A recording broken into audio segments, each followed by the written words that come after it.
comme j'ai la barbe, ils me font « Oh, salam alaikum, salam alaikum ». Pas de ça ici. Bonjour. J'avais le petit Bruno, que j'ai vu grandir, hein. Maintenant je l'appelle Bruno, il me dit non, maintenant c'est Mustapha. Je lui dis attends, calme-toi Bruno avant que je te sanctionne physiquement. C'est extinction des feux, c'est dangereux, il fait 130 kilos. Donc moi je me mets en garde et je lui visse une golden, je lui mets une droite. Yo yo yo. Avant toute chose, cette vidéo est une rediffusion de ma chaîne Twitch Eva Boréal. On stream quasi tous les soirs.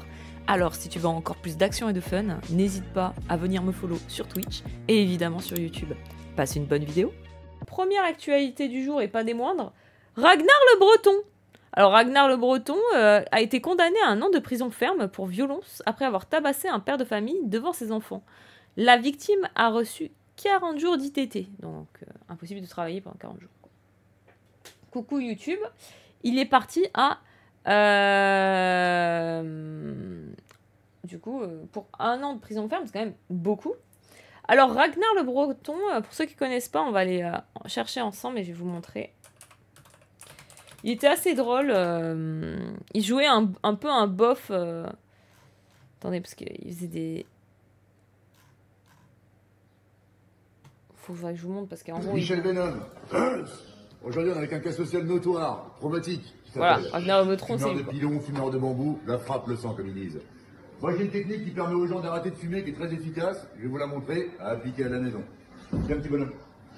Alors, comme vous pouvez le remarquer, un charisme zéro proche de la cuvette des chiottes, aucune prestance. Qu'est-ce que t'as dans la main? Là. Ça marche, c'est efficace, à appliquer à la maison. Voilà, donc ça c'était Ragnar le Breton, sauf qu'il a fait ça sur le daron en fait. Ah ouais, un petit freestyle, si vous voulez, genre, tu vas écouter mon frère, tu as une bizarre. Mais il a fait un truc où il était en banlieue, c'était vraiment marrant, peut-être c'est ça alors. Dans ce documentaire, nous sommes partis à la rencontre de lui, Michel. ça. Quel est le quotidien de ces Français dans ces quartiers populaires? C'est ce que nous allons tenter de découvrir. Voilà, Ragnar le Michel Breton, vit c'est seul ça. dans un quartier HLM de Nanterre, il nous fait rentrer gentiment dans son intimité. Bon bah là c'est le plumard, dans le champ de tir. Je te cache pas que j'en ai dessalé de la morue. Hein. Là c'est mon short de boxe taille, où j'étais champion du monde à Phuket. On voit tout le quartier là, donc là ça ressemble plus à Bagdad qu'à Nanterre. Hein. Là il y a du barbu, de la djellaba, de l'africaine, de l'accent à droite, à gauche. Eh non vraiment Thierry, tu m'as pris mon argent. Bon. Ah mais tu vois c'est comme moi, des fois on me prend pour un musulman. Comme j'ai la barbe, il me faut oh, salam alaikum, salam alaikum. Pas de ça ici. Bonjour, d'accord? Moi ce qui me manque c'est Voilà, ce même vient de là. ça. Cette France-là, tu vois. Stéphane Guivarch, Emmanuel Petit. C'est autre chose. C'est autre chose que N'Golo Kanté, Blaise Matuidi, même Griezmann qui est blanc se prend pour un black. Ah, je te lui ai mis une lourde à Griezmann. Ah, ouais. Je te le fais ronfler, moi. Même le son de la victoire, ramener la coupe à la maison, ils ont réussi à l'africaniser, tu vois. Alors qu'avant, c'était Johnny, quoi. Tu vois, c'était... Ouais, Ouais, c'est vraiment tu vois. le bof. Ouais, on est tous ensemble. Tu vois, c'était quand même plus agréable à entendre, quoi. Alors ça, c'est ma ouais. Donc ça m'aide à tenir le coup avec les entraînements intensifs que je pratique. Pour la masse musculaire, c'est super efficace. Et puis pour les gonzesses, ça marche bien. Ah, ça c'est Jérémy. Merci Kamandi. Un ami à moi du quartier, un Français, un des rares, un des derniers druides. Alors, Eh ben quel amour! quel amour. Merci Azog.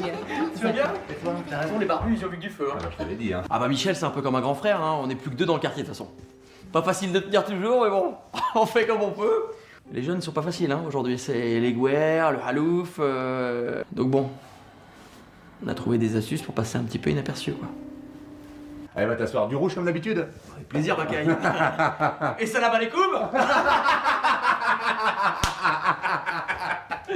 Bon.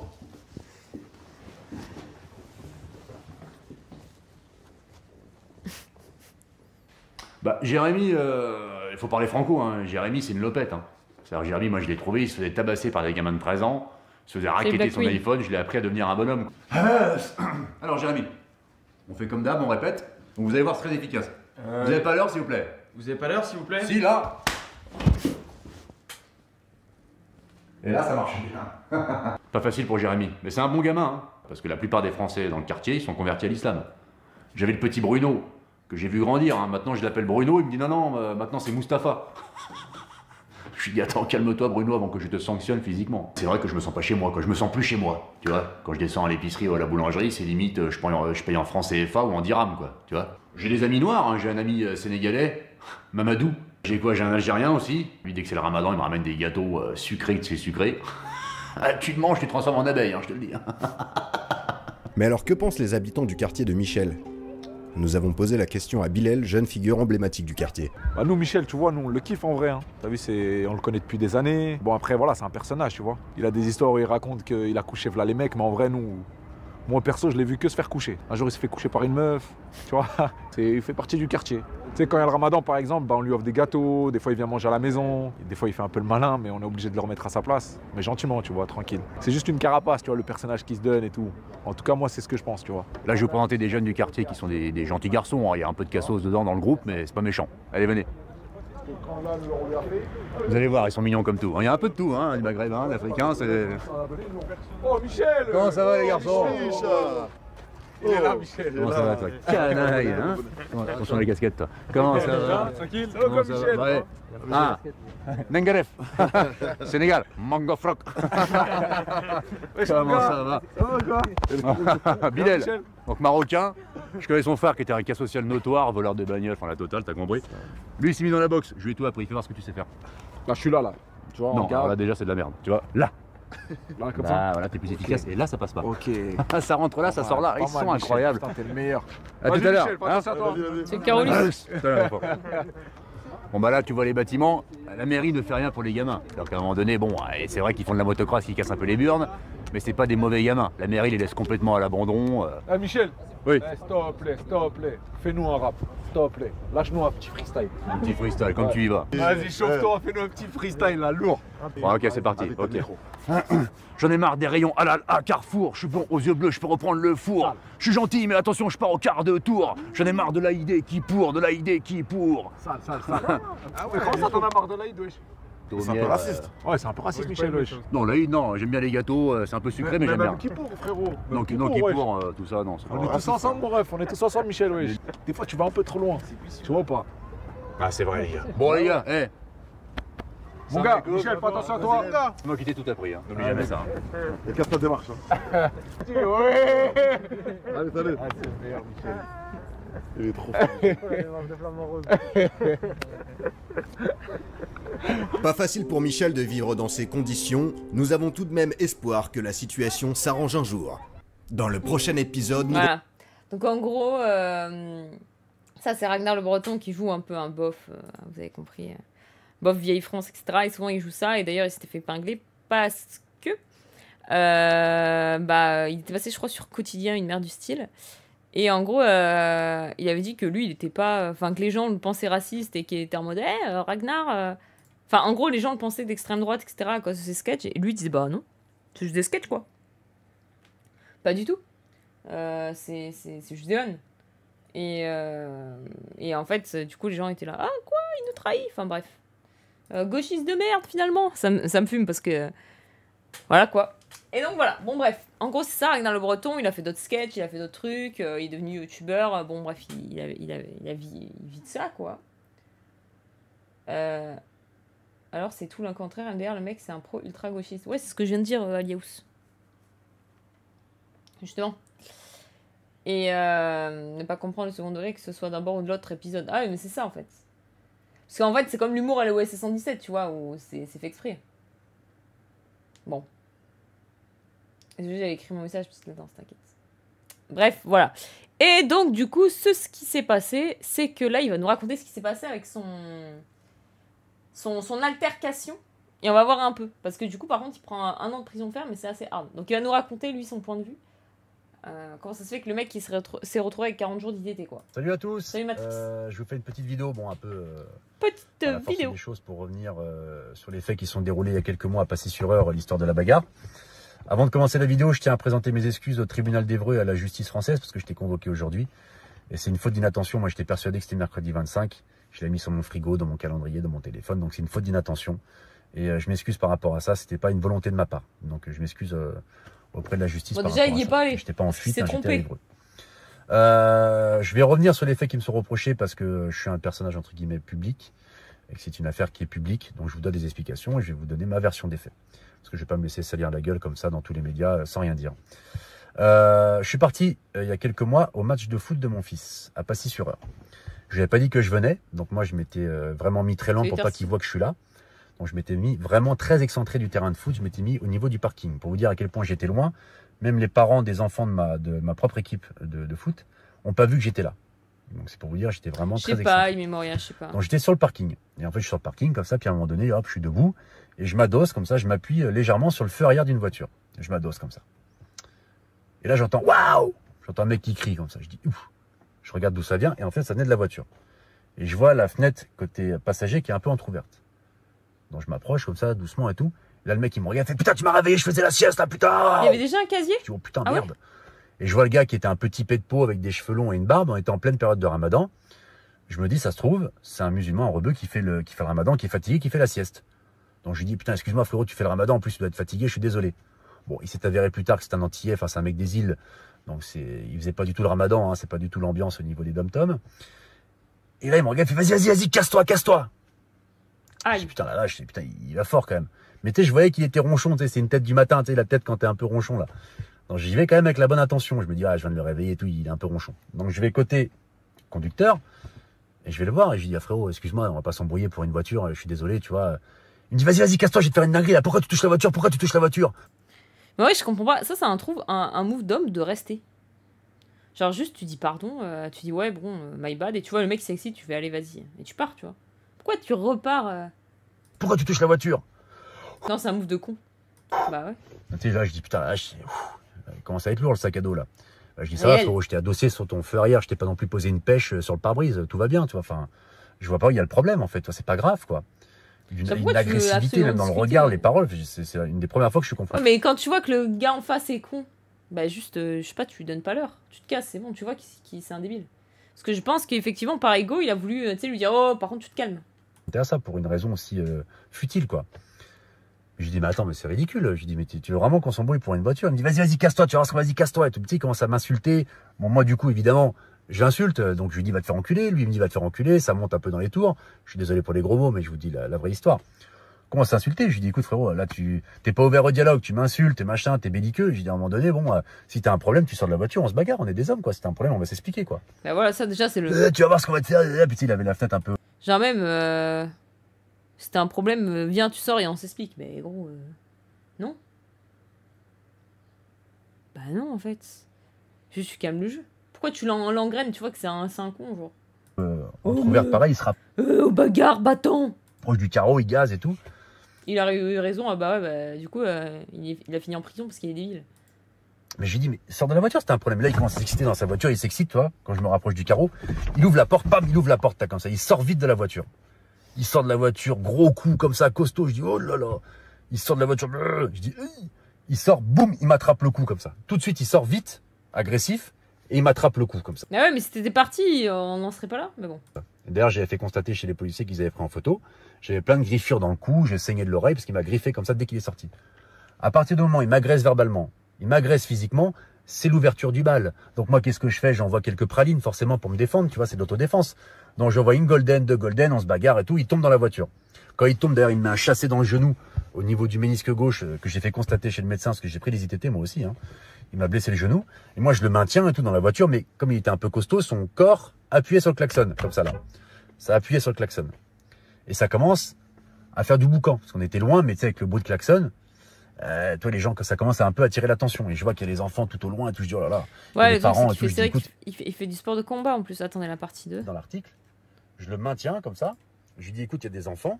Je dis, on arrête. Je dis, arrête de me casser les couilles, viens, regarde ce qu'on fait, vas-y, arrête. Je le maintiens, tu vois. Je lui dis, et moi, j'ai une intention de partir, en fait. Quand j'ai vu que tout le monde commençait à venir et tout. Mais ouais, mais gros, fallait partir avant. Genre, quand t'as vu que tout le monde venait voir, là, tu te dis, ah putain, faut que je me casse. Ça fait encore plus suspect en plus.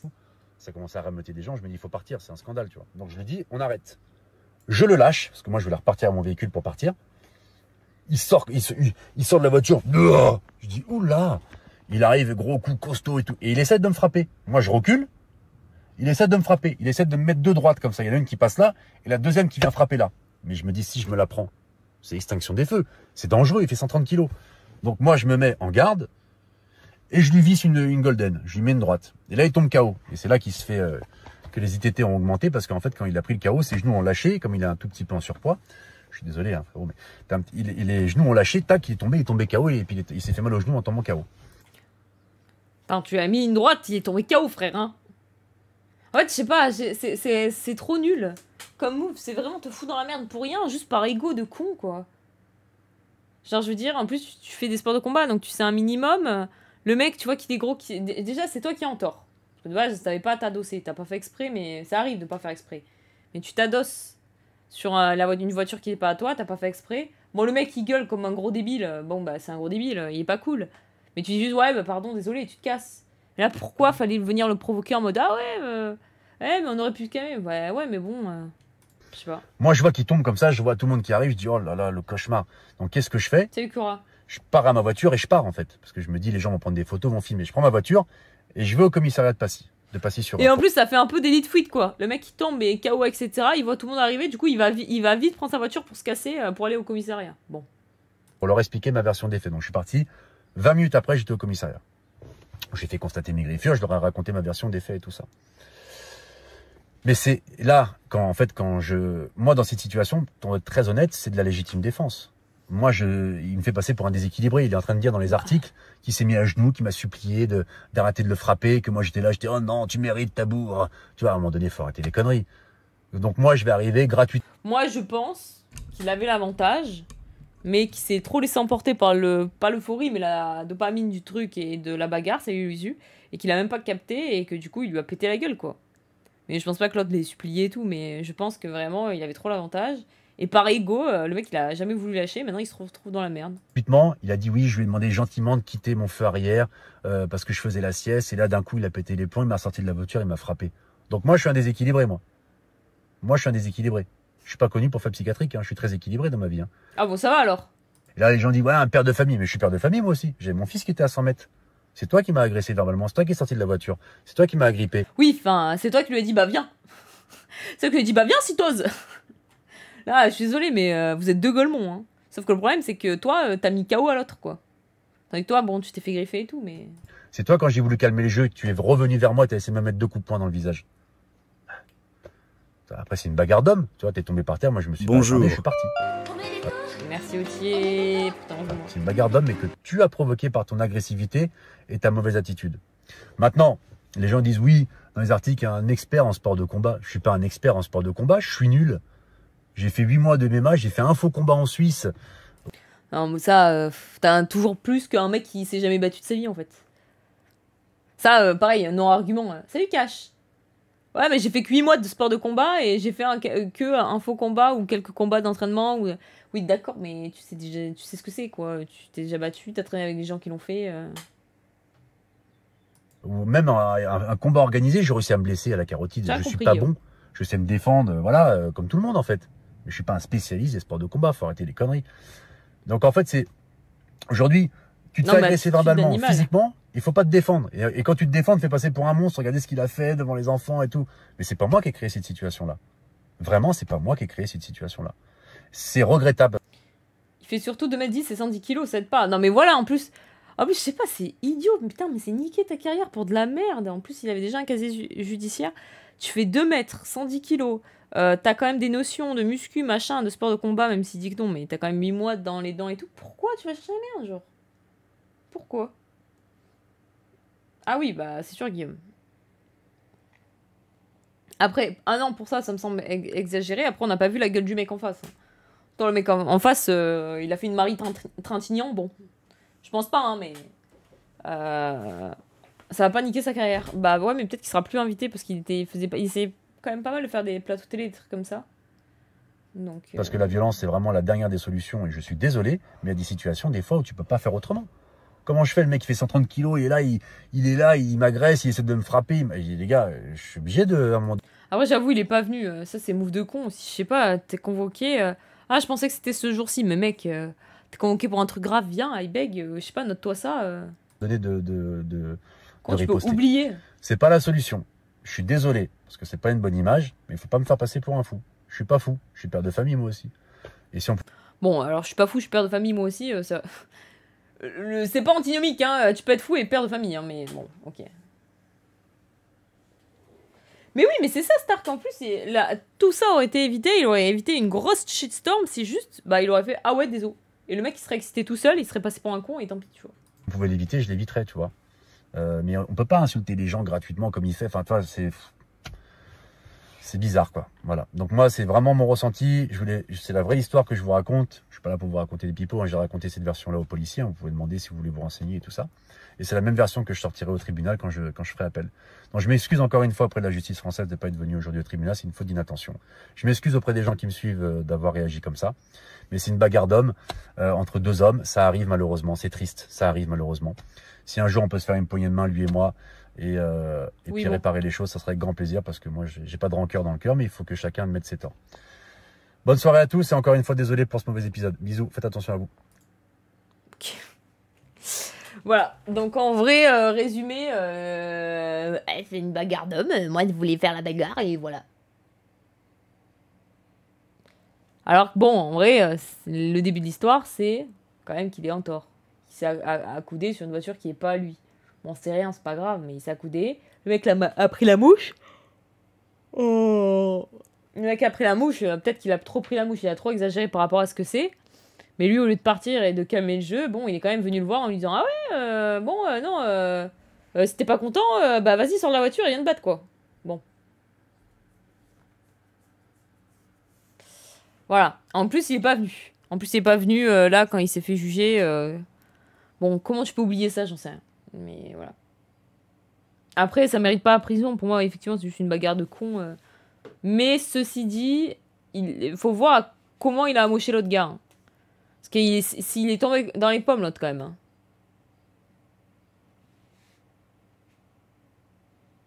Ouais, Blo, je sais pas. Ouais. Parce que 40 jours d'ITT, c'est beaucoup. Lui aussi, il en a eu, mais moins. Parce que l'autre, je crois, il a pris au cou une histoire comme ça. Et l'autre, si, je sais pas, ses genoux ont lâché, il est tombé dans les pommes parce qu'il lui a foutu une grosse droite et tout, bon. Ouais, je sais, il fallait que, je sais pas pourquoi il... Après, voilà, c'est parole contre parole. Peut-être le mec a capté que c'était un mec connu, donc il en a peut-être en profité en exagérant. C'est largement possible. Mais là, s'il avait pas fait de la merde au départ, il en serait pas là, quoi, hein, pour le coup. Surtout dans un lieu avec des enfants. Et là, il le raconte pas, mais peut-être qu'il y avait effectivement son gosse à côté. Parce que là, il dit rien. Mais peut-être qu'il avait le gosse du mec et le gosse du mec a vu tout ça. Donc, super, quoi. Apparemment, c'est littéralement un passage à tabac en très violent. Oui, il dit non. Mais effectivement, l'autre son de cloche, c'est oui.